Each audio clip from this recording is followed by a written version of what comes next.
Hi there, in this video we're going to be looking at scientific notation, but we're going to be using it on a calculator. Now this is really important skill to remember because in National 5 there is always maybe a question involving another topic that you'll be taught but has a bit of scientific notation in it, and it will be in a calculator paper. So to do this you need to have a scientific calculator. I'm going to show you 3 different types and explain the button we're going to be using. So these are very common looking Casios. This one on the left has now been upgraded to a slightly fancier looking one with kind of silvery buttons up the top, but the button's still the same on it. So this button down the bottom row is called your scientific notation button. So in some of them it says times 10 with a wee x, and in others it will say EXP. That's the button we're going to use, and that saves us typing in times 10 to the power. Although there is also the option of always just using times 10 and then using your blank power bit. So you could do 6.2 times 10 power 7 using the power button. And on other older calculators, the power sometimes looks as a pointy hat. Alright, but for the purpose of this, we're going to be using these 2 buttons down the bottom, okay? And I'll upload a video to show you me typing it in and how it's going to work. There is also the app that you can get on your phone if you don't have a scientific calculator, and it's called Incalc FX. It is a free app and it's fabulous. It turns your phone into a scientific calculator, and it's much better than using the calculator that when you rotate your phone it turns into a scientific, because it always works in a strange order. This one really mimics the Casio calculators that we recommend in school, but it uses EXP down the bottom. That's the only thing I don't like about this one. But just remember, that stands for exponential, fancy word for power. That's your times 10 bit, alright? And you'll notice what I've done if you look at this screen up here. I've typed in 6, I've pressed my EXP button, and then I've put in the number -4, and that has given me the answer of 0.0006, which is 6 times 10 to the -4. So I just wanted to show you the way that one appears up. It doesn't come up as a wee times 10, it comes up with an E instead, alright? So that is a fabulous app to get if you don't have access to a scientific calculator, okay? So our first question is this. We have to work out this sum. Now, usually this will be a word problem, but for the sake of my first couple of examples, I've kept it nice and straightforward that it's just a sum. So we're going to go put this into a calculator. The other option is you could write out the number in full. You could write this 3.2 times 10 to the power 3 as 3200, and then do 6 times that. But we want to try and avoid doing that. We want to get you using the calculator, alright? So this is how we're going to type it in. So depending what calculator you've got, this is the only difference in our typing in. Whether you use the times 10 to the power or whether you use the EXP function, okay? So you'll just type it in as the sum appears. 6 times your 3.2. That button, power 3, so just the number 3 and then your equals. And what I'm going to go do now is I'm going to show you me physically typing this into a calculator, okay? Okay, so here is my lovely pink Casio calculator. So you're going to just see what I'm typing in. So I'm typing in 6 times 3.2. There's my power button. So my times 10 to the power 3. And then I hit equals, right? If I bring that a wee bit closer, you'll see how that appears up on the screen. Can you see that it does a little times 10 with a 3 after it? That's your calculation. It gives me the answer 19200. So I'm going to now write that down.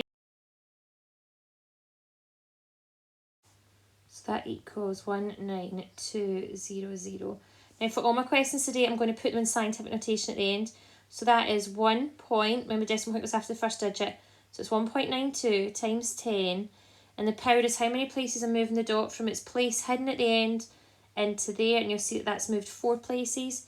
So it's times 10 to the power 4. And that's my final answer for that one. Okay. This is question 2. The main difference with this one is you'll notice straight off that there is a negative power involved. But that's okay. I'm going to show you how to put that into your calculator next. So here is how we'll type it in. So this is how you type it in. 6.2 is normal. This button, remember, could also be EXP depending on what you're using. And then this one is new.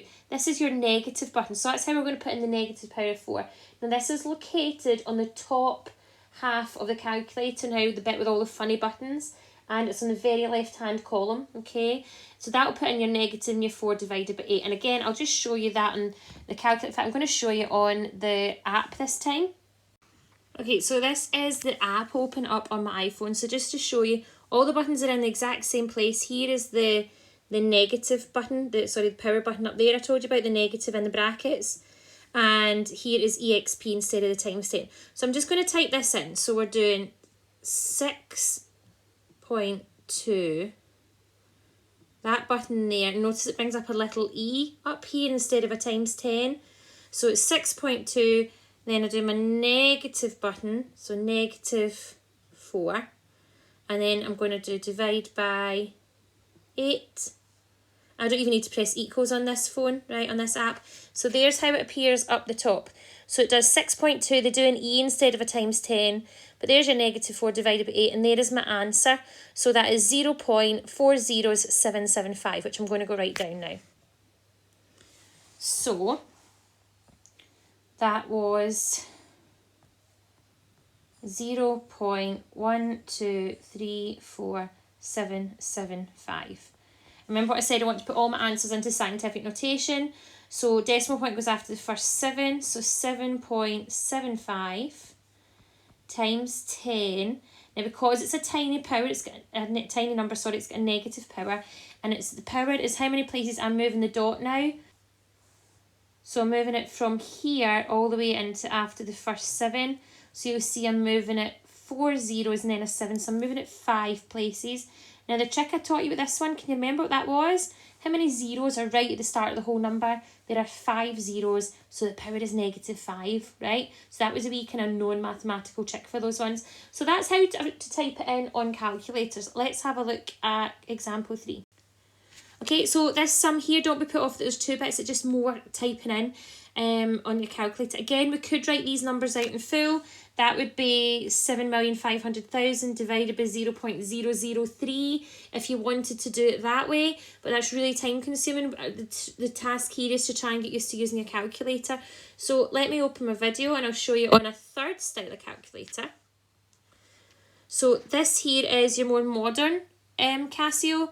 Just to point out that there is your negative button, there is your times 10 to the power as before. So it's very similar to the pink one I was using, but this is the newer one that some of your parents might be actually buying you just now. This is a couple of years old now. So we're going to do it on this one. So we're just going to type it in as 7.5, that button 6, so that's the first sum done, divided by 3, that button negative 2, and then I'm going to press equals. Now I'm just going to show you what that looks like up the top of the calculator. Alright, so it's not the clearest. So you can see the sum in there and it's done it all in one go. We don't need to worry about BODMAS or anything. That is the correct answer. Okay, so we have a 25 with 1, 2, 3, 4, 5, 6, 7. 25 with 7 zeros. So let's write that down. So 25 with 1, 2, 3, 4, 5, 6, 7 zeros. I just want to double check that. That's the hardest bit to me, is counting the zeros. Now into scientific notation, remember decimal point after the first number, so it's 2.5 times 10 to the power. Now I know there's 7 zeros and there's also that 5, so that makes 8 places I've moved the decimal point. And that's our final answer for that one. Okay, question 4, I'm going to do your story now. Please don't let us put you off, okay? The lottery jackpot was 8.4 times 10 to the power 6, and it was shared equally among 3 winners. How much did they each receive? So this is a divide question, so our real sum is 8.4 times 10 to the power 6 divided by 3. And then you're going to go to your calculator and type that in. So remember, it'll just be 8.4, your button 6, and then we will divide that by 3, and it gives us 28 with 5 zeros. 1, 2, 3, 4, 5. To put that into scientific notation, decimal point after the first number, so 2.8 times 10, and then we have 3, 6 numbers there, so times 10 to the power 6.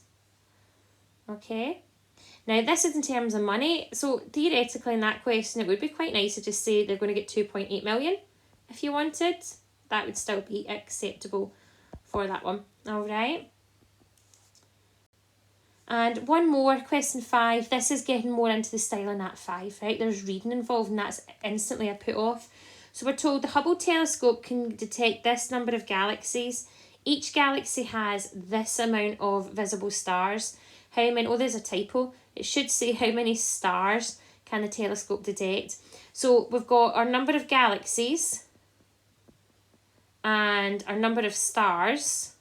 We want to know the total number of stars, so we're going to multiply.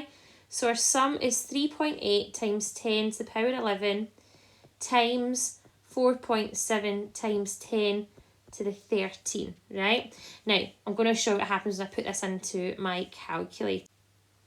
So I am going to quickly move this up so I've got a bit more space. Okay, so here's my calculator.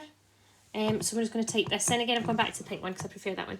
So we've got 3.8, that button 11, times 4.7, that button 13. Now, when I press equals, look what happens on this one. It's such a big number that it won't all fit in my calculator screen. It says 1.78 times 10 to the power, 1.786 times 10 to the power 25. That's because it would be 26 digits altogether, so they can't fit that on the screen. So sometimes if you're lucky, your calculator puts it into scientific notation for you. So that is the answer to that one. We're just going to write that down now. So it was 1.786 times 10 to the power 25. Okay? So that's me done, okay? What I've got now is, as usual, I've always got the sample questions for you to try. So I've got 10 straightforward ones, just playing with the calculator. Notice this bit here, I want your answers in scientific notation. On the next screen, I've got 5 word problems. So idea here would be to pause, try these, unpause, try the word problems on the next screen. And then when you're done, unpause again, you'll see the answers to them all. So there's 15 questions listed on here today instead of my usual 10. So there's the answers for the first 10. There are the next 5 kind of questions. Please read them very carefully. They're just a mixture of times and dividing. And there are the answers there. So thanks very much. I hope you got on okay with that. This is tricky. It's playing about the calculator and it's a teaching nightmare normally because everyone's got so many different calculators. But try it out. Hopefully it'll be okay. Thank you very much.